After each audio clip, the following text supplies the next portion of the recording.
যাকে ভালোবাসি সে আমাকে ভালোবাসতে ভুলে গিয়েছে। কথায় কথায় অপমানী, কথায় কথায় বিভিন্ন কিছু। আজ ভালোবাসি বলেই পারছে অপমান করতে। তার শত অপমানের কারণেও আমি তাকে ভুলতে পারি না। তার সাথে অভিমান করে অনেক কিছুই করতে চাই, কিন্তু করতে চেয়েও পারি না। কেননা মানুষ মন প্রাণ দিয়ে একজনকে ভালোবাসে, সে ভালোবাসাটা পাওয়ার আক্ষেপটা তার মনের মধ্যে থাকে, কিন্তু থাকলেও কি হবে, সে কখনো তাকে ভালোবাসতে পারবে না। কেননা তার মধ্যে আছে অহংকার, তার জিদ। তার অপরাধ কেউ সে কখনো ধরবে না যে তার নিজের কি অপরাধ, নিজের কি ভুল, কখনো তার সংশোধন করতে চাইবে না। কেননা সেভাবে সে তার পাশের মানুষটার সাথে যে আচরণগুলো করছে সেটা ভালো, সেটারই তো কোনো অন্যায় নেই, সেটাই ভাবছে। প্রতিনিয়ত একটা মানুষকে হেনস্থা করা, বিভিন্নভাবে অপমান করা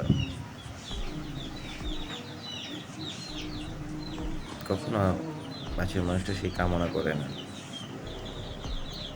কারণ পুরুষ অল্পতেই মারা যায় না, প্রতিনিয়ত তাকে আস্তে আস্তে করে বিভিন্ন অপমানে, বিভিন্ন রকমের লাঞ্ছনায় একটা পুরুষকে ক্ষতবিক্ষত করে দেয়। পুরুষ কখনো পরকীয়া করতে চায় না।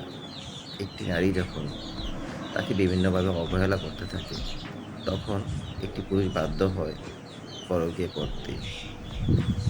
একটি নারীর কাছে একটি পুরুষের চাহিদা থাকে, সেই চাহিদাটা যখন পূরণ হয় না, তখন বাধ্য হয়ে অন্য নারীর কাছে যায়। তারপরও সে বারবার ওই নারীর কাছে ফিরে আসে, একটু ভালোবাসা, একটু শান্ত থাকার জন্য, একটু সুখী থাকার জন্য, একটু সুখ পাওয়ার জন্য, একটু ভালোবাসার জন্য, একটু সুখের জন্য। কিন্তু মিথ্যে সব স্বপ্ন, মিথ্যে সব আশা, কোনোটাই হয় না পূরণ তার। বুক ভরা ভালোবাসা থাকলেও লাভ হবে না তাতে কিছুই। কারণ তার পাশের নারীরা যদি তাকে প্রতিনিয়ত অপমান করতে থাকে, প্রতিনিয়ত যদি তাকে অবহেলা করতে থাকে, সে তার জিদ, রাগ সব কিছু যদি উপরে রাখে, তাহলে পাশে থাকার পুরুষটা হয়তো একদিন পৃথিবী থেকে চলে যাবে। অনেকেই শোনেন, নারী কখন স্টক করতে শুনেছেন? হয়তো অনেকে শোনেননি। কিন্তু পুরুষ স্টক করে কোন কারণে জানেন? যখন একটি নারী একটি পুরুষের সাথে বিভিন্ন রকমের টেনশন দিতে থাকে, বিভিন্ন রকম অবহেলার শিকার হয়, গালাগালি করে, একটা পুরুষকে অপমান করে, বিভিন্ন রকমের হেনস্থা করে থাকে, তখন পুরুষ একটা না পেরে স্ট্রোক করে টেনশন থেকে মারা যায়। একটি নারী যখন একটা পুরুষকে বিভিন্ন রকম অবহেলা করে, একটা পুরুষকে বিভিন্ন রকম গালাগালি করে, সমস্ত কিছু থেকে একটা পুরুষকে বঞ্চিত করে, কথায় কথায় একটা পুরুষকে গালমন্দ করে, পুরুষকে চোখ রাঙানো, পুরুষকে অসম্মান করা, তখন এই পুরুষটা এই কষ্টগুলো নিতে না পেরে দুনিয়া থেকে চলে যাওয়ার ডিসিশন নেয়। তার সন্তানদের কাছেও সে বাবা হিসাবে সঠিকভাবে তার দায়িত্ব পালন করতে পারে না।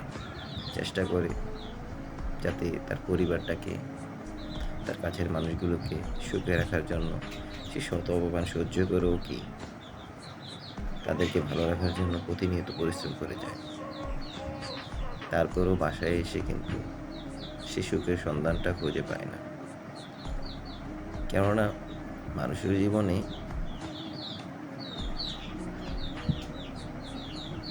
সুখটা ক্ষণস্থায়ী, দুঃখটা চিরস্থায়ী। ভালো মন্দ সব পুরুষ বুঝে, জেনে তারপরেও সেই নারীর জন্য পাগল থাকে, যে কখনো না কখনো ফিরবে হয়তো আমার কাছে, কখনো কখনো বুঝবে আমার কথাগুলো, কখনো কখনো বুঝবে আমার বোবা কান্নাগুলো, কখনো কখনো বুঝবে আমার বুক জমা ব্যথাগুলি, হয়তো আমাকে ভালোবাসবে, আমাকে সম্মান করবে, আমাকে ভালোবেসে কাছে টেনে নিবে। কিন্তু সবই মিথ্যে। আশা নিয়ে বুক বাঁধা ছাড়া আর কোনো কিছুই থাকে না একটা পুরুষের মধ্যে। ভালো পুরুষেরা কখনো জাহির করতে পারে না তার ভালোবাসাটুকু। জাহির করবে কি দিয়ে? কারণ তাকে ভালোবাসার মানুষটা যে তাকে বোঝে না কোনো সময়, কোনো কিছুতেই। কারণ বাস্তবতা মানুষের জীবনে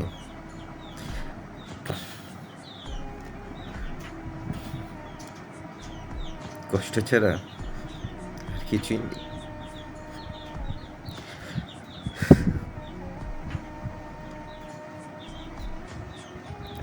জানি না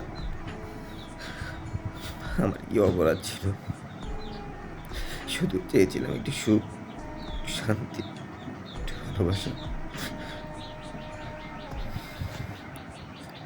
হয়তো আমার এই জীবন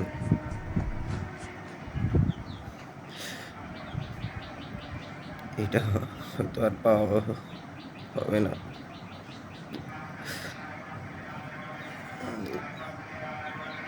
ফেসবুকেতে একটা খবর দেখেছিলাম, একটি পুরুষ একটি পুলিশ সদস্য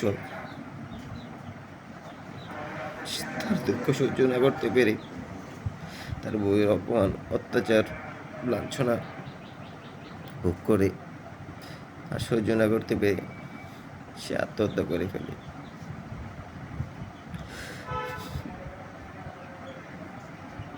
পুরুষ কখনো একটা নারীর থেকে টাকা পয়সা ধন দৌলত কিচ্ছুই চায় না, শুধু নারীর ভালোবাসাটুকু পাওয়ার জন্য প্রতিনিয়ত তার পিছিয়ে পাগলের মতো ঘুরে। কখনো নারীরা সেই জিনিসটা বুঝতে চায় না। সেই কারণে হয়তো অনেক পুরুষ না পেরে এই পুলিশ সদস্যের মতো আত্মহত্যার পথটা বেছে নিতে বাধ্য হয়।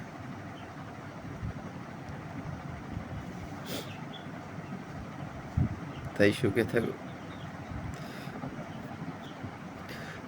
ভালো থাকো, সেই কামনাই করি।